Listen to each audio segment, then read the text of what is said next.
नमस्कार, मी सुशन नाईकवाडे. शनिवार रविवारचं लॉकडाऊन लागू शकतं का, हा विषय घेऊन मी आपणासमोर आलो आहे. मित्रांनो, सामान्य माणसाला पडलेला प्रश्न आहे की लॉकडाऊन लागू शकतं का काय, आणि जर का लॉकडाऊन लागलं तर पार सामान्य माणसाचं कंबरलंच मोडलं जाईल. अतिशय दुर्दशा होईल या देशाची जर लॉकडाऊन लागलं तर. आता लॉकडाऊन लागेल की काय, अशी एक शंका आहे सहज. काय होईल बुवा, आणि पेट्रोल डिझेलचा साठा तर वरचेवर कमी कमी कमी कमी होत चालला. म्हणजे कधी काळी आपण अशा बातम्या ऐकल्या होत्या काही काळापूर्वी की 2 महिन्याचा साठा भारताकडे आहे. त्यानंतर बातम्या आपण ऐकल्या की 1 महिन्याचा साठा पेट्रोल डिझेलचा भारताकडे आहे. आता नवीनच काही बातम्यामधून ऐकायला भेटतंय 17 दिवसाचा, 16 दिवसाचा, 18 दिवसाचा साठा. मग त्यामध्ये काही तथ्य आहे, काही तथ्य नाही, माहीत नाही. पण जर असं साठा कमी कमी होत चालला आणि नेतेसुद्धा वातावरण निर्मिती करतायत, देश चालवणारे लोक वातावरण निर्मिती करतायत, राज्य चालवणारे लोक वातावरण निर्मिती करतायत की कदाचित लॉकडाऊन लागू शकतं, कारण पेट्रोल संपत चाललं आहे, गाड्या कमी वापरा वगैरे वगैरे सूचना देतात. पण हे शक्य नाही. गाड्याशिवाय, इंधनाशिवाय माणूस फिरू शकत नाही. करून करून किती काटकसर करणार. आणि म्हणून हे सगळ्यांनाच माहिती आहे, माणसं सांगून काटकसर करत नसतात. मग आता पर्याय म्हणून काय, तर पर्याय म्हणून असं होऊ शकतं, लॉकडाऊन हा पर्याय असू शकतो. पण पण रोजच लॉकडाऊन लोकांना सहन होणार नाही. त्यापेक्षा शनिवार आणि रविवार म्हणजे विकेंडला लोक थांबू शकतात आणि त्यामध्ये बरंचसं पेट्रोल डिझेल वाचू शकतं जर शनिवार रविवार थांबलोत सगळे तर. पण असं जरी झालं ना तरी प्रचंड नुकसान होणारच आहे. आणि हे नुकसान येतं कुणाकडं? थेट शेतकऱ्यांकडं. म्हणजे होरपळणारा कोण आहे? थेट शेतकरी आहे, सामान्य माणूस आहे. बरं ठीक आहे, पेट्रोल डिझेलचा साठा आपल्याकडं मुबलक प्रमाणात उपलब्ध नाही, आणि म्हणून कदाचित जर शनिवार रविवारचं लॉकडाऊन केलं गेलं तर याच्यामध्ये शेतकरी पार होरपळून जाणार आहे. म्हणजे त्याचं जे बाजारपेठेला जाणारा भाजीपाला वगैरे वगैरे सगळं आहे तो डिस्टर्ब होणार आहे. पेट्रोल डिझेल जर महागलं तर सगळ्यावरच संकट आहे, शेतकरी आणि इतर शाळेतील सगळे सगळे सगळे. पेट्रोल डिझेल वाढलं म्हणजे सगळंच महागलं, ट्रान्सपोर्ट खर्च वाढला म्हणजे सगळंच संकटच आलं, मोठं संकट आलं.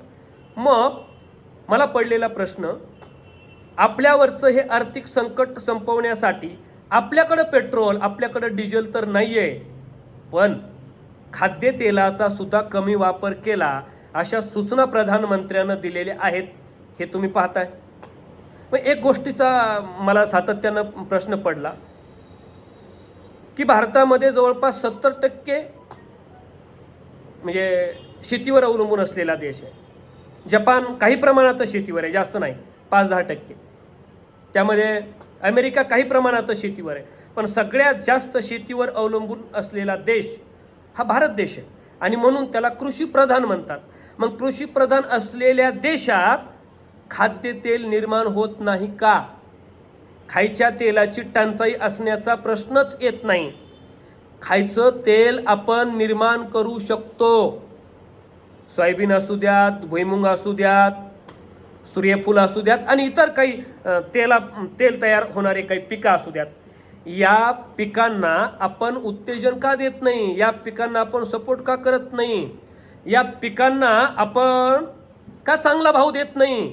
आणि हे जर आपल्याकडून इतर देशांमध्ये, इतर देशांनी खाद्यतेल जर आयात केलं तर मोठा प्रश्न आपला सुटू शकतो. म्हणजे खाद्यतेलाचा प्रश्न तर इथंच सुटला. खाद्यतेलसुद्धा आपल्याला आयातच करावं लागतं. आणि आपण विश्वगुरू होण्याचं स्वप्न पाहतोय. विश्वगुरू म्हणजे देशाच्या समोर आपल्या भारताचा आदर्श निर्माण करण्याचं स्वप्न आपण पाहतोय. आणि आपलाच देश कृषीप्रधान असून आपणच साधं खाद्यतेलसुद्धा निर्माण करू शकत नाही. ठीक आहे, पेट्रोल डिझेलसाठी खाणी नाही आहेत आपल्या देशामध्ये, मान्य केलं, त्या खाणी आपल्याकडे नाही आहेत. पण खायचं तेल तर आपण निर्माण करू शकतो, ते तर आपण निर्यात करू शकतो. आणि निर्यात बंदी जर उठवली तर इथला शेतकरी इथंच सुधारू शकतो. इथल्या शेतकऱ्याचे अच्छे दिन लगेचच येऊ शकतात. पण विश्वगुरू पाहण्याचं स्वप्न पाहणारी आपण खाद्यतेल सुद्धा आयातच करतो. म्हणजे हे तेल जर आपण आयात करणार असू तर मग कृषीप्रधान कसे? मग खरंच आपला भारत कृषीप्रधान आहे का, हा पडलेला प्रश्न. आणि जर कृषीप्रधान नसेल, कृषीप्रधान असेल तर इथल्या कृषीवरच पहिलं संकट काय येतं? कोरोनाचा काळ शेतकऱ्यावरचं संकट आहे, सामान्य माणसावरचं संकट आहे. आणि एक गोष्ट लक्षात ठेवा, ही चातुर्वर्ण व्यवस्थेमध्ये आपण जे शूद्र क्षत्रिय म्हणतो, वैश्य म्हणतो, कुठलंही संकट आलं की ते खालच्या वर्गाकडे येतं, वरच्या वर्गाकडं जात नाही. आता याच्यातही लक्षात ठेवा, भांडवलदाराला याचा काहीही परिणाम होणार नाही. हातावरचं पोट आपण जे म्हणतो त्याला, हातावरचं पोट असणारी माणसं पार होरपळून जातील. म्हणजे तुटपुंजा पगार आणि याच्यावरच सगळं भागतंय. म्हणजे महागाई वाढली की फटका कोणाला बसतो? जी लोक महागाईच्या झळा सहन करू शकत नाहीत, अशी ज्याची परिस्थिती आहे ती लोक, वाला, मगाशी तुम्ही सांगितलं तसं, वाला, दूधवाला, आणखीन जे वाला आहे, दूधवाला, भाजीवाला, किराणावाला, दुकानावाला, हे जे सगळे म्हणजे स्वतः काम करणारी माणसं. एक वर्ग असा असतो भांडवलदाराचा, त्याला काहीच काम करायची गरज नसते, त्याची सिस्टम काम करत असते. आणि तो जरी झोपला तरी त्याचा पैसा झोपत नसतो, तो झोपला तरी पैसा यायला चालूच असतो.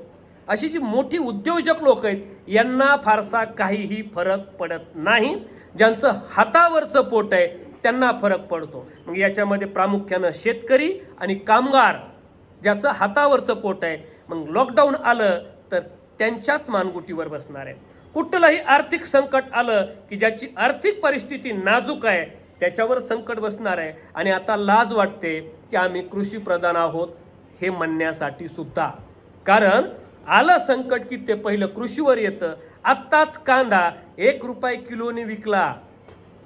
रात्री अपरात्री शेतात दारे धरण्यासाठी जाणारा शेतकरी बाप शेतातच साप चावून मरतो, मरणाशी खेळतोय आणि त्याच्यावरच हे संकट आहे.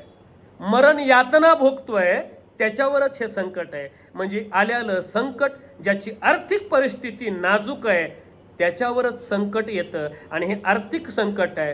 पेट्रोल डिझेल हा भारतीय अर्थव्यवस्थेचा कणा म्हटलं तरी वावगं ठरणार नाही. सगळं याच्यावरच आहे. ट्रान्सपोर्ट वाढला, सगळ्या गोष्टी वाढल्या, शाळेच्या बस वाढल्या, सगळं वाढलं, किराणा वाढला, हॉटेल वाढलं, सगळं वाढलं. आणि मग हे सगळं जर वाढलं ना, इथं महत्त्वाचं पोटाचंच वाढतंय. म्हणजे ट्रान्सपोर्टचा खर्च, गॅस, पोटाला लागणाऱ्या गोष्टी जर वाढायला लागल्या तर ज्याचं हातावर पोट आहे त्याचं मरण आहे. आणि आमचा देश सर्वसामान्य माणसाचं रक्षण करू शकत नाही, शेतकऱ्याचं रक्षण करू शकत नाही. लाज वाटते आम्हाला आम्ही कृषीप्रधान आहोत म्हणण्याची. मला प्रश्न पडतोय, खरंच हा देश कृषीप्रधान आहे का फक्त पंतप्रधान आहे? जय शिवराय.